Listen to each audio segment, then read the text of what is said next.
오늘 말씀의 제목은 거룩하신 하나님을 만난 사람은입니다. 이사야 6장은 이렇게 시작이 되죠. 우시야 왕이 죽던 해에. 우시야는 남유다를 52년 동안 다스렸던 왕이었습니다. 그는 처음에 여호와 보시기에 아주 정직했던 왕이었습니다. 나라를 강하게 만들었고 군대를 정비했으며 농업을 발전시켰습니다. 하나님께서 그를 도우셨고 하나님께서 그의 이름이 널리 알려지게 하셨죠. 그러나 나라가 강해지고 자신의 이름이 높아지자 우시야의 마음도 높아지게 됩니다.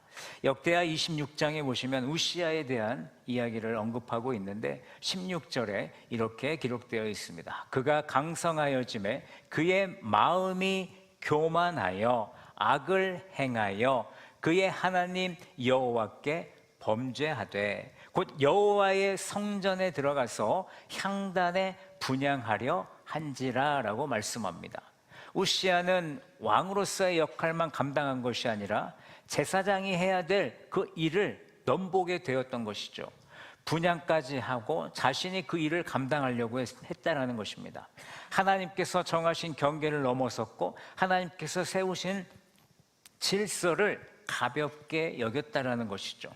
제사장들이 그를 막았지만 우시야는 오히려 화를 내고 있습니다. 분노했습니다. 그 순간 그의 이마에 나병이 나기 시작합니다. 우시야는 교만으로 무너진 것이죠. 지난 한 주간 저는 큐티를 하면서 느낀 것은 우시야 왕의 교만으로 끝나는 것이 아니라 결국에 남유다의 모습과도 연결이 되었다라는 것입니다. 지난 이사야 2장부터 5장은 남유다의 죄와 교만을 낱낱이 우리에게 말해 주었습니다. 특별히 5장에 보시면 포도원의 노래가 나오죠. 저는 참 이 말씀이 여전히 마음에 많이 남더라고요. 하나님께서는 포도원을 잘 가꾸기를 원하셨습니다. 그래서 돌도 치우시고 망대도 세우고 술틀까지 만들어서 좋은 포도 열매를 맺기를 간절히 바라는 마음을 우리는 볼 수 있습니다. 그러나 그 포도원에 열린 포도는 좋은 포도가 아니라 들포도를 맺게 되었던 것이죠. 상품 가치도 없고 맛이 없는 포도를 맺게 되었습니다.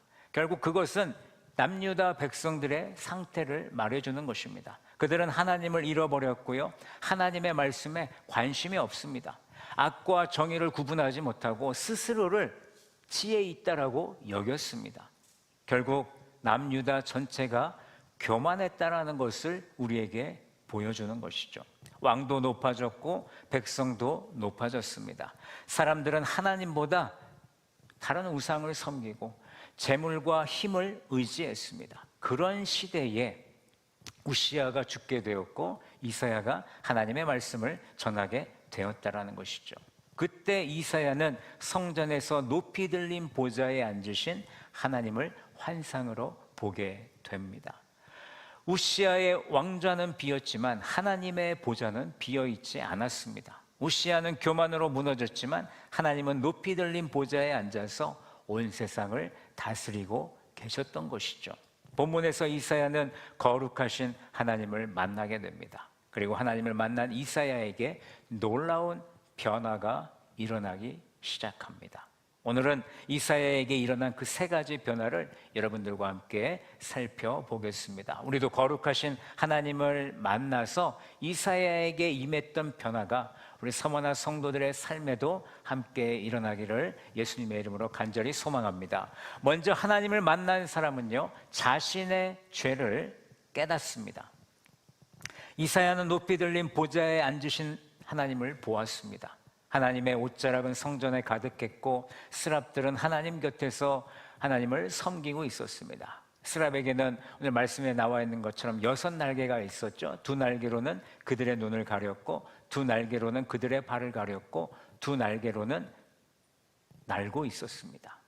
하나님을 섬기는 천사들도 하나님의 거룩하심 앞에서는 하나님을 볼 수가 없었습니다. 근데 스랍들이 이렇게 오늘 하나님을 찬양하죠. 3절에 보면 거룩하다 거룩하다 거룩하다 만군의 여호와여 그의 영광이 온 땅에 충만하도다라고 외치고 있습니다. 거룩하다라는 말이 오늘 3번 반복되고 있는데 하나님의 완전한 거룩하심을 지금 강조하고 있는 것입니다. 하나님은 죄가 없으시죠. 모든 피조물과 구별되시고 우리 하나님은 창조주가 되십니다. 그분의 영광은 성전에만 머물러 있는 것이 아니라 온 땅의 충만함을 볼 수가 있습니다. 스랍들의 소리로 문지방의 터가 흔들렸고 성전에는 연기가 가득합니다. 하나님의 임재와 영광 앞에서 모든 것이 흔들리는 모습을 우리는 볼 수 있죠. 이사야는 바로 그런 상황 가운데 하나님의 거룩하심 앞에서 오늘 이렇게 외치고 있습니다. 5절 말씀을 우리 현대인의 성경으로 함께 읽어보겠습니다. 다 같이 읽습니다. 시작. 이제 나는 화를 입고 망하게 되었구나.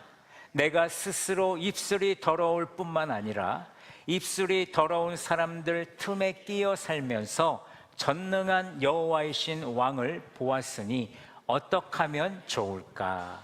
아멘. 자, 이사야의 고백에는 두려움이 담겨 있습니다. 이사야는 거룩하신 하나님을 보았습니다. 구약의 사람들은요, 거룩하신 하나님을 보면 살아남을 수 없다라고 생각했습니다. 그래서 이사야는 이제 나는 화를 입고 망하게 되었구나라고 외쳤던 것입니다. 이사야는 자신의 처지를 절박하게 깨닫게 되죠. 그는 먼저 자신의 입술이 더럽다라고 고백합니다. 이사야는 하나님의 말씀을 전하는 선지자였습니다. 그의 입술은 그의 사역에서 가장 중요한 도구였죠.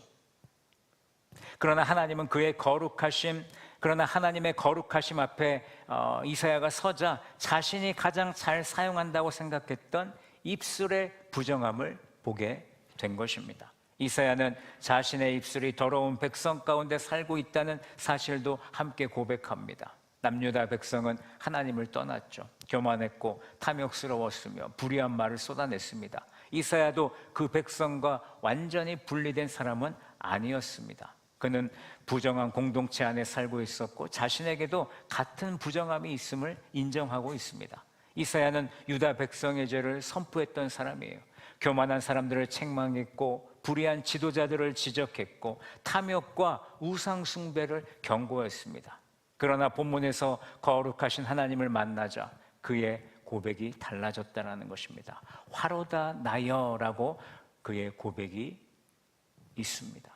다른 사람의 죄를 선포하던 이사야가 자신의 죄를 보게 되었습니다. 백성의 교만을 지적하던 선지자가 하나님 앞에서 자신의 부정함을 인정했습니다. 왜냐고요? 거룩하신 하나님을 만났기 때문입니다. 여러분, 참된 회개는 주님, 제가 죄인입니다 라는 고백에서 시작이 됩니다. 이사야는 거룩하신 하나님 앞에서 자신의 죄와 심판받을 처지를 보게 될 때 그는 자기의 죄를 보게 된 것입니다. 오늘 이 자리에 나오신 성도들도 예수님을 처음 인격적으로 만났을 때를 한번 떠올려 보시기 바랍니다. 복음이 나에게 들어오자 하나님의 사랑을 우리는 깨닫게 되었죠. 십자가의 은혜를 알게 됩니다. 성령께서 나의 마음을 말씀으로 비춰주십니다. 그때 나는 나의 죄가 보이기 시작하는 거예요. 예수님을 모르고 살았던 죄가 보였고 내가 주인 되어서 내 마음대로 살려고 했던 그 죄가 보였고 남을 비판하면서 내 자신을 보지 못했던 죄가 보였고 하나님의 뜻을 묻지 않고 세상에 따라서 살아갔던 나의 죄의 모습이 보였습니다. 그래서 우리는 눈물을 흘렸죠. 내 죄를 고백했습니다. 예수님의 십자가를 붙들고 예수 그리스도의 피를 붙잡았습니다. 십자가의 사랑에 감사해서 다시 한번 우리는 눈물을 흘렸습니다. 하나님을 만나면 우리도 이사야와 같은 고백을 할 수밖에 없다라는 것이죠. 거룩하신 하나님 앞에서 내가 옳다라고 말할 수 없다라는 것입니다. 나의 의로움을 내세울 수도 없고요. 우리는 하나님의 은혜가 필요한 죄인임을 고백할 수밖에 없다라는 것이죠. 그런데 저희의 고백은 예수님을 처음 믿었을 때 한 번 그 죄 고백을 하고 끝나는 것일까요? 그렇지 않습니다. 우리는 예수님을 믿은 이후에도 끊임없이 예수님을 닮아가지 못하는 내 마음대로 살려고 하는 내 욕심대로 살려고 하는 그런 나의 자신을 살피며 하나님 앞에 회개하는 마음을 가지고 내 죄를 고백할 수 있는 성도들의 삶이 되어야 된다라는 것이죠. 요한일서 1장 9절은 우리에게 이렇게 말씀합니다. 만일 우리가 우리 죄를 자백하면 그는 미쁘시고 의로우사 죄를 사하시며 우리를 모든 불의에서 깨끗게 하신다라고 말씀하십니다. 예수님을 믿는 우리 모두에게 회개가 필요한 줄로 믿습니다. 회개는 구원을 다시 얻기 위한 행동이 아니라 하나님과의 올바른 관계를 세우기 위한 우리의 자세라는 것이죠. 그리고 하나님의 자녀답게 살기 위한 우리의 믿음의 고백이 회개라는 것을 잊지 않고 언제나 하나님을 만난 사람으로서 우리의 죄를 바로 볼 수 있는 우리 서머나 성도들이 되시기를 바랍니다. 저는 지난 일부 예배 때 설교를 하는데 시작을 하는데 눈물이 나와가지고 너무 좀 힘들었던 기억이 납니다. 제가 말씀을 준비하면서 하나님과 온전히 동행하지 못했던 저의 모습을 보면서 스스로에게 하나님께서 주시는 감동의 마음이 올라오더라고요. 내가 이 지금 설교의 자리에 서고 있는데 나는 말씀의 제목처럼 하나님과 동행하는 사람으로 살았는가? 설교를 시작하는데 마음에 깊은 감동이 밀려왔습니다. 눈물이 났고 설교를 이어가기가 너무나도 어려웠습니다. 그 순간 하나님께서 저에게 먼저 말씀하셨고 저희가 말씀 앞에 바로 설 수 있었던 것입니다. 여러분, 설교자도 말씀을 전하기 전에 먼저 그 모든 설교가 설교자에게 적용이 된다는 것을 잘 알고 있습니다. 목회자도 거룩하신 하나님 앞에서 자신의 죄를 온전히 살필 수 있어야 되는 것이죠. 하나님의 은혜 없이는 사실 이 강단에 설 수 없음을 저는 매번 느끼고 있습니다. 그러나 저는 말씀을 전하기 전에 먼저 말씀 앞에서 회개하는 하나님의 자녀가 되어야만 했습니다. 사랑하는 성도 여러분, 오늘 말씀을 들으면서 먼저 나 자신을 돌아볼 수 있는 우리 모두가 되기를 간절히 바랍니다. 주님, 온전히 주님을 만나기를 원합니다. 나의 모습을 바로 보기를 원합니다. 내 안에 있는 교만을 바로 보게 하시고 하나님과 동행하지 못했던 삶을 깨닫게 하시고 주님, 제가 고백해야 될 죄가 있다라면 오늘 이 시간 모두 주님 앞에 내려놓겠습니다 라고 자신을 돌아보는 성도들이 되시기를 바랍니다. 거룩하신 하나님을 만나서 회개의 역사가 앞으로 우리 성도들의 삶에 넘쳐나기를 주님의 이름으로 간절히 축복합니다. 다음으로 하나님을 만난 사람은요, 회개 후에 어떤 일이 벌어질까요? 정결하게 되는 역사가 일어나게 됩니다. 이사야는 자신의 죄를 보았죠. 자신의 입술이 부정하다라고 오늘 고백했습니다. 그러나 스스로 자신의 죄를 해결할 수는 없다라는 거죠. 그때 스랍 중 하나가 제단으로 가서 부집개로 제단에서 핀 숯을 가져와서 그 숯을 이사야의 입술에 대게 됩니다. 그리고 이렇게 말하죠. 7절에 보시면 보라, 이것이 내 입에 닿았으니 내 악이 제하여졌고 내 죄가 사하여졌느니라 라고 말씀합니다. 이사야는 자신의 입술을 정결하게 할 수 없습니다. 오직 하나님께서 그의 입술을 정결하게 하신 것입니다. 이사야는 죄를 고백했지만 하나님은 그 죄를 제거해 주셨습니다. 여러분, 제단은 희생 제물이 드려지는 곳이죠. 죄인이 하나님 앞에 나아가기 위해서는 희생과 속죄가 필요했습니다. 제단에서 가져온 숯은 죄 사함이 희생을 통해 이루어진다는 사실을 우리에게 보여주는 것입니다. 여러분, 이 장면은 예수 그리스도의 십자가를 우리에게 바라보게 합니다.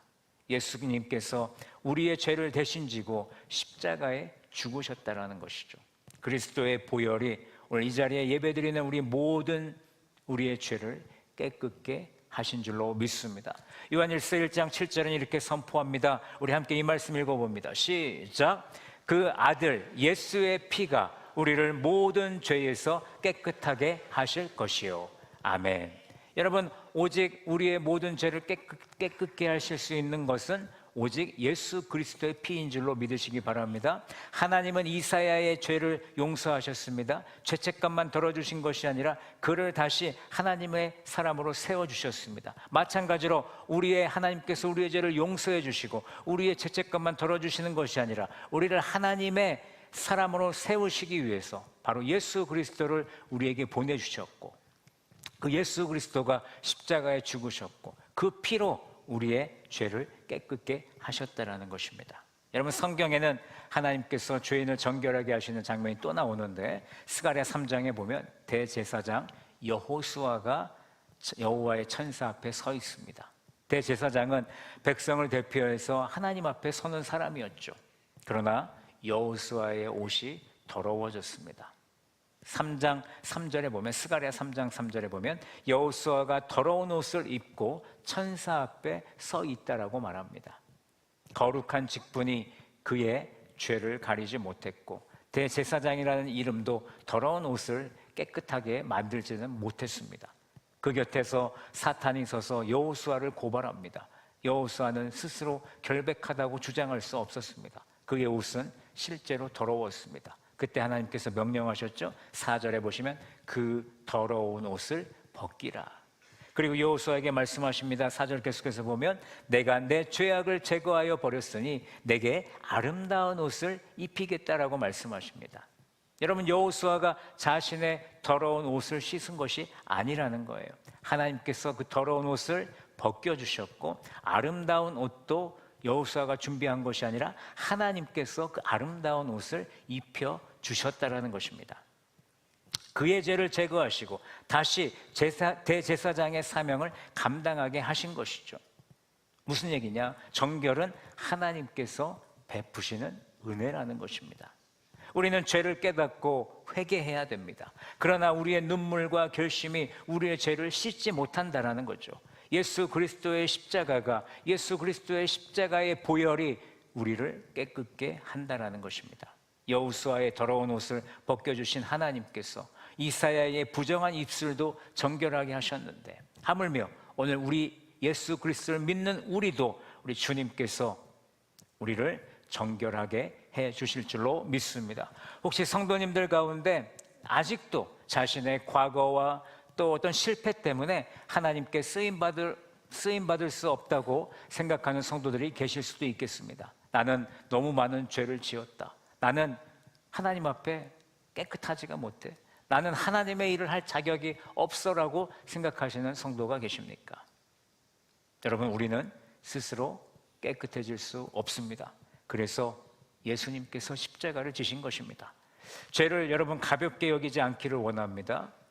동시에 십자가의 은혜도 작게 여기지 않기를 원합니다. 여러분, 죄가 있다라면 숨기지 마시고 고백하시기 바랍니다. 예수 그리스도의 보혈을 의지하시기 바랍니다. 하나님께서 용서하셨다라면 여러분 다시 일어설 수 있는 우리 서머나 성도들이 되시기를 바랍니다. 왜냐하면 하나님은 회개하는 사람의 죄를 제거하시기 때문입니다. 사랑하는 성도 여러분, 회개하는 사람을 하나님께서 정결하게 하십니다. 우리의 눈물과 결심이 죄를 씻을 수 없습니다. 예수 그리스도의 십자가와 보혈만이 우리를 깨끗게 함을 다시 한번 확신하시고, 예수님을, 하나님을 만남으로 죄를 고백하고 정결하게 되는 놀라운 하나님의 은혜가 여러분들의 삶 가운데 있기를 간절히 소망합니다. 마지막으로 하나님을 만난 사람은요, 정결하게 된 후에 하나님의 부르심에 충성합니다. 이사야가 정결함을 받은 후에 하나님의 음성을 들었죠. 내가 누구를 보내며 누가 우리를 위하여 갈 거라고 묻습니다. 그때 이사야는 이렇게 대답하죠. 8절 중반절 우리 함께 읽어볼까요? 시작. 내가 여기 있나이다. 나를 보내소서. 아멘. 참 본문의 순서가 중요한 것 같아요. 하나님은 먼저 이사야의 죄를 깨닫게 하셨고, 그 다음 그 죄를 정결케 하셨고, 하나님은 그를 부르셨다라는 거예요. 이사야는 사명의 모든 내용을 다 들었을까요? 그가 모든 것을 알고 하나님 나를 보내소서라고 말했을까요? 그렇지 않다라는 것이죠. 쉬운 일인지 확인하지도 않고, 어떤 일인지 확인하지도 않고, 사람들이 자신을 환영할지도 모르고 그냥 그런 것들을 묻지 않았습니다. 하나님께서 부르셨기 때문에 그저 대답한 것입니다. 내가 여기 있나이다. 나를 보내소서. 그러나 이사야가 받은 사명이 쉽지 않음을 하나님은 말씀하시죠. 9절과 10절을 보면요, 거의 뭐 밑빠진 독에 물 붓기와 같은 그런 일이었습니다. 백성은 말씀을 들어도요 깨닫지 못한다라고 말합니다. 보기는 보아도 알지 못한다라고 말합니다. 그럼에도 하나님은 역설적으로 백성들이 회개할까 염려된다라고 말씀하십니다. 하나님은 백성의 마음이 이미 심판을 피할 수 없을 만큼 굳어져 있다는 것을 잘 아셨기 때문에 하나님은 그렇게 말씀하셨습니다. 그때 이사야가 묻죠. 주여, 어느 때까지 제가 이 일을 감당해야 됩니까? 이사야는 백성이 말을 듣지 않을 것이라는 사실을 알게 되었고, 그렇다면 이 일을 언제까지 계속해야 되는지가 궁금했던 것 같아요. 하나님께서 11절과 12절에서 이렇게 대답하십니다. 성읍들이 황폐해지고 집에 사람이 없을 때까지, 토지가 황무하게 되고 백성이 먼 곳으로 옮겨질 때까지 말씀을 전해야 된다라고 하셨습니다. 여러분, 이사야의 사명은 짧게 끝나는 일이 아니었습니다. 백성이 회개하고 돌아오는 모습을 곧바로 기대할 수도 없는 상황이었습니다. 말씀을 전해도 반응이 없고 상황은 점점 어려워질 수밖에 없는 그런 상황이었다는 것이죠. 그럼에도 이사야는 그 말씀을 전하는 일을 감당해야 됐다는 것이죠. 왜냐고요? 하나님께서 그를 보내셨기 때문입니다. 사명의 기준은 사실 우리가 눈에 보이는 결과로 결정할 때가 많이 있습니다. 그러나 결과가 전부는 아니라는 것입니다. 사람들의 환영, 사람들의 반응이 중요할까요? 아니죠. 하나님께서 맡기신 말씀을 우리는 그저 끝까지 전할 수 있는 충성스러운 모습을 간직할 때, 그때 하나님께서 맡기신 그 사명을 우리는 끝까지 감당할 수 있는 것입니다. 참 놀라운 것은 무엇이냐면 하나님은 그러한 심판 가운데서도 소망을 말씀하신다라는 거예요. 13절 하반절을 보십시오. 밤나무와 상수리나무가 배임을 당하여도 그 그루터기는 남아있는 것 같이 거룩한 씨가 이 땅의 그루터기니라 라고 말씀하십니다. 나무가 배임을 당해도 그루터기가 남습니다. 모든 것이 끝난 것처럼 보였지만 하나님은 거룩한 씨를 남겨두겠다라고 말씀하셨어요. 남은 자를 보존하시고 그를 통해 다시 회복의 역사를 이루어 가신다라는 거죠. 이사야는 자신이 모든 결과를 만들어야 하는 사람이 아니었습니다. 그의 책임은 하나님께서 맡기신 말씀을 충성스럽게 전하는 것이었습니다. 열매를 남기고 회복을 이루시는 분은 이사야가 아니라 하나님이시라는 거죠. 그러므로 이사야는 당장 열매가 보이지 않아도 하나님께 충성하며 하나님의 그 소명을 감당할 수 있었습니다. 사람들의 반응이 더뎌도 낙심하지 않고 그루터기 가운데 거룩한 씨를 남기시는 하나님을 믿었기 때문에 그는 담대하게 하나님의 말씀을 전하게 되는 것입니다. 여러분, 오늘 이사야의 이 고백이 오늘 우리 서머나 교회의 고백이 되기를 저는 원합니다. 주님, 서머나 교회가 여기 있습니다. 우리를 보내주십시오. 이 고백이 우리 성도들의 고백이 되고 그 성도들의 고백이 모여서 우리 교회의 고백이 되기를 간절히 소망합니다. 여러분, 우리가 무엇을 감당해야 되는가? 우리 서머나 교회의 비전을 알면 우리가 어떤 일을 해야 되는지를 우리는 알 수가 있습니다. 이 시간에 우리 함께 우리 교회의 비전을 선포해 보겠습니다. 다 같이 읽습니다. 시작. 월드 사역을 통해 예수님의 명령에 충성하여 생명의 면류관을 받는 교회. 아멘. 하나님께서 서머나교회를 저는 이 관저동에 세우신 줄로 믿습니다. 우리를 가정과 일터와 학교와 삶의 자리로 우리를 끊임없이 보내고 계십니다. 우리는 이 예수님의 명령에 순종하기 위해서 존재하는 사람들이죠. 예수님은 우리 교회를 통해서 또 여러분들을 통해서 하나님을 사랑하고 이웃 사랑하기를 원하십니다. 그리고 모든 민족을 제자로 삼기를 원하십니다. 바로 우리 서머나교회는 이 명령에 충성하기 위해서 월드 사역을 감당하고 있는 것입니다. 우리는 예배를 통해 하나님을 사랑하고 소그룹을 통해 서로를 사랑하고 또 봉사를 통해 지역사회를 섬기고 전도와 선교를 통해서 우리는 생명을 전하는 일을 감당해야 됩니다. 그리고 훈련을 통해서 예수님의 제자를 하나하나 세워나가야 되는 것이죠. 월드 사역은 우리가 몇 사람만 감당하는 사역이 아니라 우리 모두가 함께 순종해야 될 교회의 사명이라는 것입니다. 월드 사역은 여러분 교회의 프로그램의 이름이 아닙니다. 하나님의 부르심에 응답하는 우리 서머나교회가 가지고 가야 될 가장 DNA가 되는 것이고 서머나교회의 삶이 되어야 되며 예수님의 명령을 따라 우리 모두가 함께 책임져야 되는 사역임을 우리는 잊지 말아야 됩니다. 그때 하나님은 우리 서머나교회를 향해서 말씀하시는 거죠. 요한계시록 2장 10절에 보면 내가 죽도록 충성하라 그리하면 내가 생명의 관을 너에게 주겠다라고 말씀하셨어요. 서머나교회의 성공은 여러분 많은 사람들이 이 자리에 예배에 있는 것이 아닙니다. 우리 교회가 규모가 커지는 것이 아닙니다. 우리는 그것으로 판단되어서는 안 됩니다. 하나님께서 맡기신 사명에 모든 성도들이 한 마음을 가지고 그 비전에 함께 충성할 때 우리 주님께서 우리에게 생명의 관을 주실 줄로 믿습니다.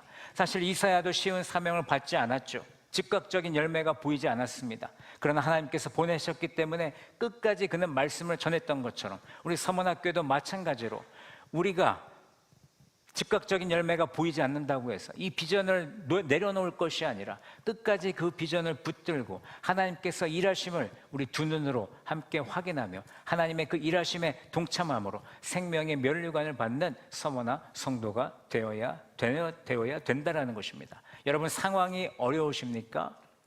예배에 충성하기가 어려우십니까? 그럼에도 불구하고 예배에 충성하는 성도들이 되시고요. 관계가 쉽지 않으십니까? 서로 사랑함으로 방모임을 통해 더 사랑이 넘쳐나는 여러분들의 신앙생활이 되시고 힘이 들어도 우리가 지역사회를 끝까지 섬길 수 있는 교회로 나가야 되고 반응이 더뎌도 우리는 복음을 끝까지 포기하지 않고 선포할 수 있는 교회가 되어야 하며 시간이 걸려도 다음 세대를 온전히 세우고 우리 스스로가 하나님의 제자로서 귀하게 쓰임받는 우리 성도들이 되어야 되겠습니다. 여러분 이런 충성은 막연한 교회의 책임이 아니죠. 서머나교회를 이루는 우리 각 사람이 자신이 맡겨진 자리에서 감당해야 될 믿음의 책임이라고 저는 봅니다. 생명의 면류관은 끝까지 충성한 교회에 주시는 하나님의 약속인데 우리가 믿음의 책임을 다할 때 우리에게 주어지는 하나님이 우리에게 주시는 보상인 줄로 믿습니다. 그래서 오늘 우리 하나님께서 우리 이 교회, 이 예배드리는 이곳에 여러분들께 우리 하나님은 묻고 계십니다. 누가 예배의 자리를 지키겠느냐? 누가 한 영혼을 돌보겠느냐? 누가 지역사회를 섬기겠느냐? 누가 복음을 전하겠느냐? 누가 다음 세대와 제자를 세우겠느냐라고 오늘 주님은 여러분께 묻고 계십니다. 그때 우리는 한 마음으로 이렇게 반응하는 성도들이 되기를 바랍니다. 우리 다 같이 함께 응답해 보겠습니다. 시작. 주님, 서머나교회가 여기 있습니다. 우리를 보내주십시오. 아멘. 이 믿음의 고백이 항상 여러분들의 입술 가운데 넘쳐나기를 간절히 소망합니다. 사랑하는 성도 여러분, 하나님을 만난 사람은 하나님의 부르심을 외면할 수 없다라는 것입니다. 이사야는 거룩하신 하나님을 만났죠. 자신의 죄를 깨달았습니다. 그 죄가 정결하게 되었습니다. 그리고 하나님의 부르심 앞에 자신을 드렸습니다. 내가 여기 있나이다. 나를 보내소서. 이 고백이 오늘 이 예배를 드리는 서머나 모든 성도들의 고백이 되시기를 주님의 이름으로 간절히 축복합니다. 오늘 말씀을 맺겠습니다. 거룩하신 하나님을 만난 사람은 변할 수밖에 없습니다. 이사야의 변화는 자신의 노력으로 시작된 것이 아니라 높이 들린 보좌에 앉으신 하나님을 만나면서 시작이 됩니다. 그러므로 오늘 우리에게 가장 필요한 것은 무엇일까요? 거룩하신 그 하나님을 우리가 만나야 된다는 거죠. 하나님을 만나셔야 됩니다. 그것이 가장 중요하겠죠. 하나님을 만나서 우리에게 일어나는 세 가지가 오늘 세 가지를 살펴봤는데 첫 번째는 하나님을 만난 사람은 자신의 죄를 깨닫는다. 다음으로 하나님을 만난 사람은 회개하고 정결해진다. 마지막으로 하나님을 만난 사람은 정결해진 후에 하나님의 부르심에 충성을 다한다라는 것입니다. 사랑하는 성도 여러분, 먼저 하나님 만나기를 사모하시고 익숙한 예배의 자리에만 머물지 마시고 말씀을 통해 하나님을 바라보시며 기도하며 하나님 앞에 바로 서는 우리 성도들이 되기를 바랍니다. 이사야가 내가 여기 있나이다 나를 보내소서라고 고백했던 것처럼 우리도 하나님 앞에 우리 자신을 드릴 수 있는 성도들이 되시기를 바랍니다. 이제 우리 한 사람 한 사람이 이사야처럼 변화가 되기를 원합니다. 그리하여서 우리 서머나 교회도 거룩하신 하나님을 만나는 교회가 되기를 바라고요. 하나님 앞에 겸손히 서고 십자가의 은혜로 새로워지며 맡겨주신 사명을 땅끝까지 끝까지 충성을 다하는 우리 모두가 되기를 간절히 소망합니다. 거룩하신 하나님을 만나 변화된 성도와 변화된 서문학교회로 살아가는 우리 모두가 되기를 주님의 이름으로 간절히 축복합니다.